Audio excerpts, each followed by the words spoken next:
Bonjour frères en Christ, passons à un autre message du jour. Avant cela, aidez-nous en vous abonnant et en aimant cette vidéo et partagez-la également avec un autre frère. Avez-vous déjà été tenté de faire quelque chose que vous savez ne pas être correct? Avez-vous déjà lutté contre vos propres pensées et émotions qui vous éloignent de Dieu? Aujourd'hui, je vais vous parler de la manière de surmonter facilement les tentations et les batailles intérieures que nous rencontrons tous à un moment donné de notre vie.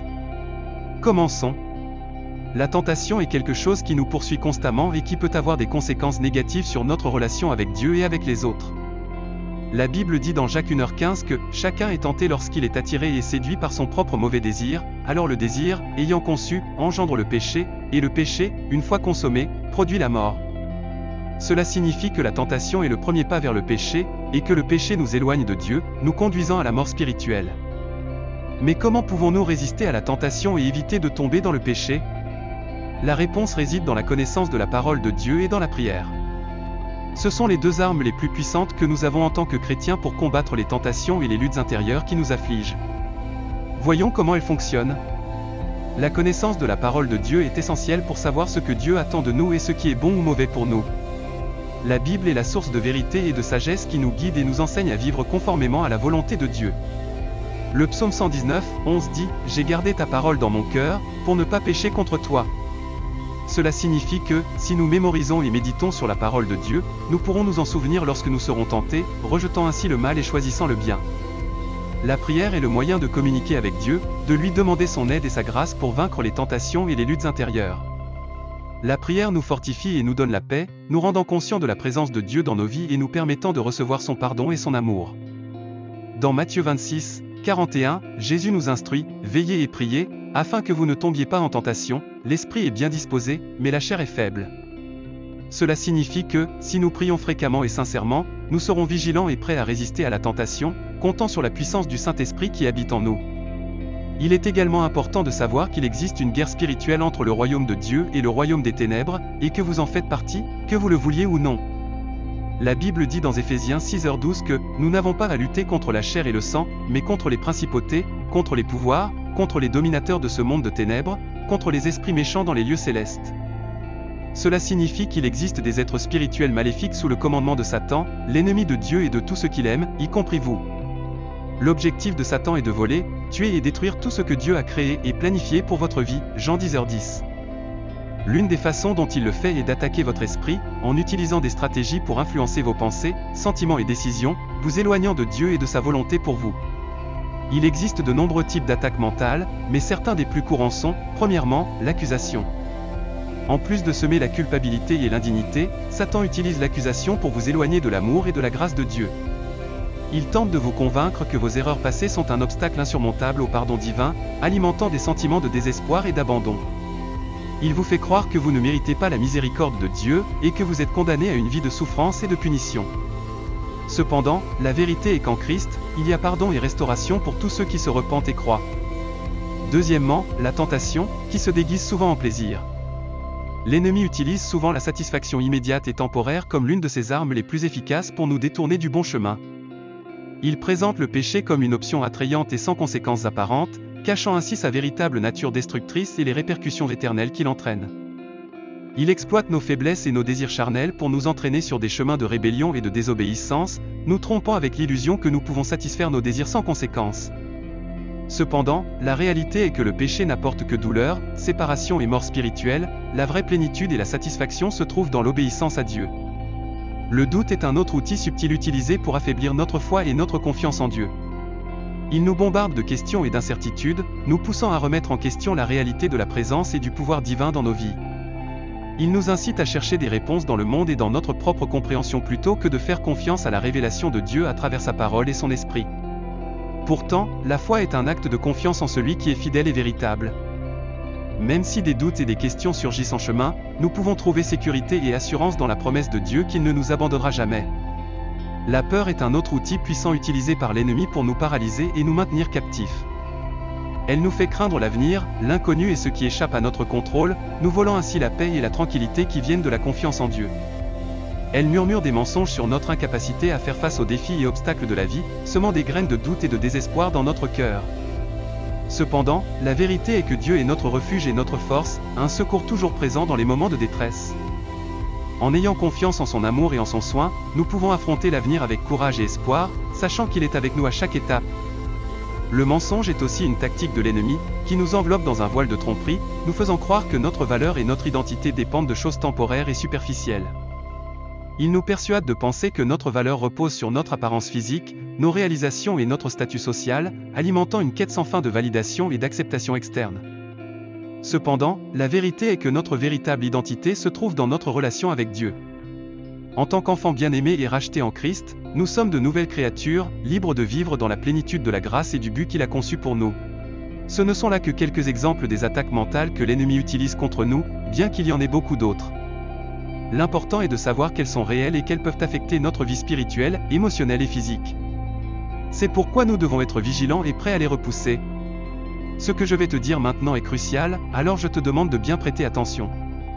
Souvent, nous ne sommes pas conscients des attaques mentales que nous subissons, ou nous les confondons avec notre propre voix intérieure, ce qui est précisément ce que l'ennemi veut, que nous ne nous rendions pas compte de son influence, que nous croyions que ses pensées viennent de nous et que nous ne cherchions ni aide ni solution. La difficulté à détecter ces attaques mentales peut être due à plusieurs facteurs, comme ceux que je vais mentionner ci-après. La subtilité est l'une des stratégies les plus efficaces de l'ennemi. Il est rusé et sait comment déguiser ses attaques pour qu'elles paraissent raisonnables, logiques ou même inoffensives. Il ne se présente pas toujours de manière évidente ou malveillante, parfois, il se déguise en ange de lumière, comme mentionné dans 2 Corinthiens 11h14.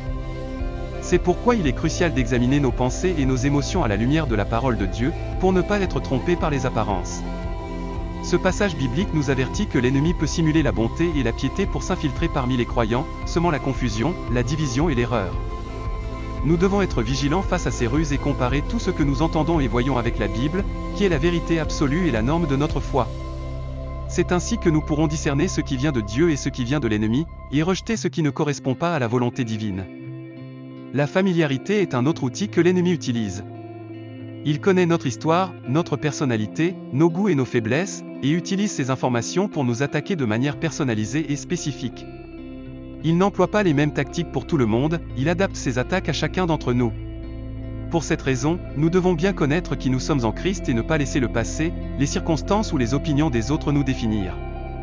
La Bible nous montre que l'ennemi sait comment nous tenter en fonction de nos inclinations et de nos vulnérabilités, comme il l'a fait avec Jésus dans le désert, Matthieu 4, 1-11. Nous devons être conscients de nos zones de faiblesse et nous fortifier dans le Seigneur, qui nous donne la victoire sur le péché et la tentation. Rappelons-nous de notre nouvelle identité en Christ, qui fait de nous des enfants de Dieu, héritiers de son royaume et plus que vainqueurs en lui. Nous devons nous appuyer sur ce que Dieu dit de nous, et non sur ce que le monde ou l'ennemi veulent nous faire croire. La persistance est une autre caractéristique de l'ennemi. Il n'abandonne pas facilement, il ne se contente pas de nous attaquer une seule fois, mais le fait de manière continue jusqu'à atteindre son objectif. C'est pourquoi nous devons rester vigilants et ne pas baisser notre garde. Nous ne pouvons pas penser que nous sommes à l'abri de ces attaques, nous devons être toujours prêts à les affronter chaque jour. La Bible nous avertit que l'ennemi cherche constamment quelqu'un à dévorer, comme un lion rugissant, 1 Pierre 5h8. Nous devons rester alertes, sobres, et lui résister ferme dans la foi, sachant que nous ne sommes pas seuls, car Dieu est avec nous et d'autres frères subissent aussi les mêmes épreuves. Nous devons mettre toute notre confiance en Dieu, qui nous donne la force, la sagesse et la protection pour vaincre le malin. Il est essentiel de revêtir toute l'armure de Dieu, qui nous permet de résister aux jours mauvais et de rester ferme dans la vérité, la justice, la paix, la foi, le salut et la parole de Dieu, Éphésiens 6h11. Ce sont là quelques-uns des facteurs qui rendent difficile la détection des attaques mentales, bien qu'il en existe d'autres. Ce que nous devons avoir clairement en tête, c'est que l'ennemi est réel, qu'il nous hait et qu'il veut nous détruire, mais aussi que Dieu est plus grand, qu'il nous aime et qu'il veut nous bénir. De plus, nous avons une stratégie pour résister aux attaques mentales et en sortir victorieux, que je développerai plus tard. Il est important de se rappeler que, pour combattre le mal, nous devons d'abord nous demander d'où vient le péché, est-ce quelque chose d'externe qui nous attaque ou quelque chose d'interne qui nous corrompt? La réponse est que le péché trouve son origine dans l'esprit, comme l'indique la Bible dans Jacques 1, 14-15, mais chacun est tenté quand il est attiré et séduit par sa propre convoitise. Puis la convoitise, lorsqu'elle a conçu, enfante le péché, et le péché, étant consommé, produit la mort. Cela signifie que le péché ne surgit pas de nulle part, mais qu'il est le résultat d'un processus mental qui commence par le désir. Le désir est une inclination naturelle vers quelque chose qui nous plaît ou nous attire. Tous les désirs ne sont pas mauvais, mais certains le sont parce qu'ils vont à l'encontre de la volonté de Dieu. Ces désirs sont appelés convoitises et ce sont eux qui nous conduisent à la tentation. La tentation est l'occasion ou le stimulus qui nous pousse à envisager de satisfaire notre désir pécheur. La tentation en elle-même n'est pas un péché, mais y consentir ou y céder en est un. Lorsque nous le faisons, nous donnons place au péché dans notre esprit, et tôt ou tard, ce péché se manifestera dans nos actions. C'est pourquoi la Bible nous avertit que le péché, une fois consommé, conduit à la mort, qui est la séparation d'avec Dieu, source de vie. Comprends-tu l'importance de nos pensées? Elles sont le champ de bataille où se décide notre victoire ou notre défaite. Si nous permettons à nos pensées d'être dominées par le désir, la tentation et le péché, nous ouvrons la porte à la destruction de notre vie spirituelle, émotionnelle et physique. Mais si nous soumettons nos pensées à l'obéissance de Christ, nous assurons notre bénédiction et notre salut. Voici maintenant la partie la plus cruciale, comment pouvons-nous contrôler et filtrer nos pensées? La première chose que tu dois savoir est que Dieu veut que tu aies un esprit renouvelé, que tu penses comme lui. Le renouvellement de l'esprit signifie voir les choses sous la perspective de Dieu. La Bible nous instruit dans Romains 12:2 de ne pas nous conformer à ce monde, mais d'être transformés par le renouvellement de notre esprit, afin que nous puissions discerner la volonté de Dieu, qui est bonne, agréable et parfaite. Cela signifie que nous ne devons pas être influencés par les valeurs, les modes et les opinions du monde, mais changer notre façon de penser grâce à la parole de Dieu, et ainsi découvrir son plan parfait pour nos vies.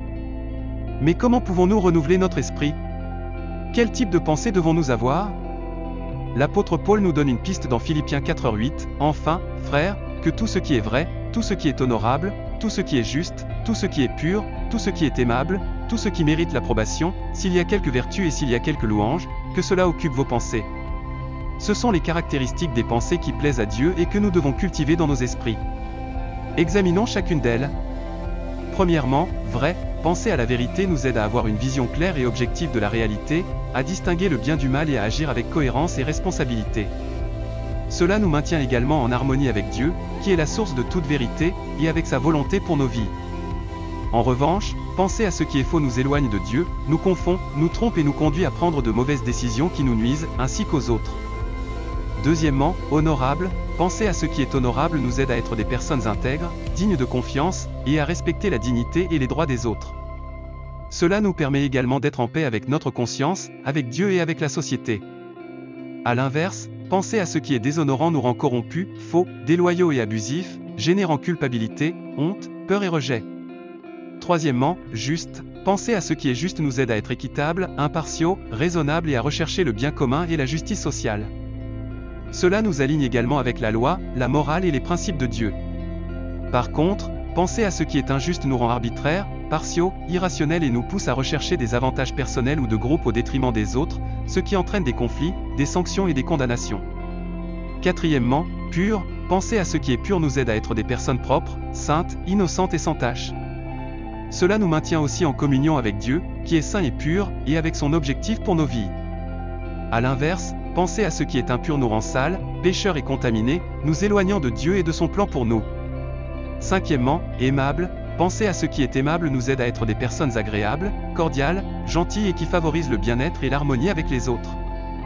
La Bible nous avertit que le péché, une fois accompli, mène à la mort, ce qui signifie la séparation d'avec Dieu, la source de toute vie. Comprenez combien nos pensées sont essentielles. Elles représentent le champ de bataille où se décide notre victoire ou notre défaite. Si nous laissons nos esprits être dominés par le désir, la tentation et le péché, nous ouvrons la porte à la destruction de notre vie spirituelle, émotionnelle et physique. En revanche, si nous soumettons nos pensées à l'obéissance au Christ, nous assurons notre bénédiction et notre salut. Ensuite, nous aborderons le point le plus important, comment contrôler et filtrer nos pensées. Tout d'abord, il est crucial de savoir que Dieu veut que nous ayons un esprit renouvelé, que nous pensions comme lui. Le renouvellement de l'esprit consiste à voir les choses du point de vue divin. La Bible nous enseigne dans Romains 12:2 de ne pas nous conformer à ce monde, mais d'être transformés par le renouvellement de notre esprit, afin de prouver quelle est la volonté de Dieu, bonne, agréable et parfaite. Cela signifie qu'il ne faut pas se laisser influencer par les valeurs, les modes et les opinions du monde, mais changer notre façon de penser par la parole de Dieu, découvrant ainsi son plan parfait pour nos vies. Mais comment renouveler notre esprit? Quel type de pensée devons-nous cultiver? L'apôtre Paul nous donne une direction dans Philippiens 4:8, « Enfin, frères, tout ce qui est vrai, tout ce qui est honorable, tout ce qui est juste, tout ce qui est pur, tout ce qui est aimable, tout ce qui est digne de louange, s'il y a quelque vertu et quelque louange, que cela soit l'objet de vos pensées. » Ce sont les caractéristiques des pensées qui plaisent à Dieu et que nous devons nourrir dans nos esprits. Analysons chacune d'elles. Tout d'abord, la vérité. Penser à la vérité nous aide à avoir une vision claire et objective de la réalité, à distinguer le bien du mal et à agir avec cohérence et responsabilité. Cela nous maintient en harmonie avec Dieu, qui est la source de toute vérité, et avec sa volonté pour nos vies. En revanche, se concentrer sur le mensonge nous éloigne de Dieu, nous embrouille, nous trompe et nous conduit à prendre de mauvaises décisions qui nuisent à nous-mêmes et aux autres. Deuxièmement, l'honnêteté. Méditer sur l'honnêteté nous aide à être des personnes intègres, dignes de confiance, et respectueuses de la dignité et des droits des autres. Cela nous permet également d'être en paix avec notre conscience, avec Dieu et avec la société. En revanche, penser à la malhonnêteté nous rend corrompus, faux, déloyaux et prompts à exploiter les autres, générant de la culpabilité, de la honte, de la peur et du rejet. Troisièmement, la justice. Penser à la justice nous rend équitables, impartiaux, raisonnables et soucieux du bien commun et de la justice sociale. Cela nous aligne également avec la loi, la morale et les principes divins. En revanche, penser à l'injustice nous rend arbitraires, partiaux, irrationnels et concentrés sur nos propres intérêts, ce qui conduit à des conflits, des sanctions et des condamnations. Quatrièmement, la pureté. Méditer sur la pureté nous rend propres, saints, innocents et sans tache. Cela nous maintient également en communion avec Dieu, qui est saint et pur, et avec ses desseins pour nos vies. En revanche, penser à l'impureté nous corrompt et nous éloigne de Dieu et de ses plans pour nous. Cinquièmement, l'amabilité. Se concentrer sur ce qui est aimable nous aide à être agréables, cordiaux, gentils et à promouvoir le bien-être et l'harmonie. Cela nous permet également de maintenir de bonnes relations avec Dieu, qui est aimant et bienveillant, ainsi qu'avec notre prochain. En revanche, penser à ce qui est désagréable nous rend grossiers, violents, hostiles et générateurs de conflits et de divisions. Sixièmement, la bonne réputation. Penser à ce qui est de bonne renommée nous aide à être honorables, respectables et dignes, reconnus à la fois par Dieu et par les hommes. Cela nous place en position d'influence, d'autorité et de respect. En revanche, se concentrer sur ce qui est déshonorant nous rend indignes et nous fait perdre la confiance et l'estime des autres. Septièmement, la vertu. Méditer sur la vertu nous aide à être excellents, admirés et précieux, avec des qualités morales et spirituelles qui nous font grandir et progresser. Cela nous maintient également en harmonie avec Dieu, qui est parfait et glorieux, et avec ses plans pour nos vies.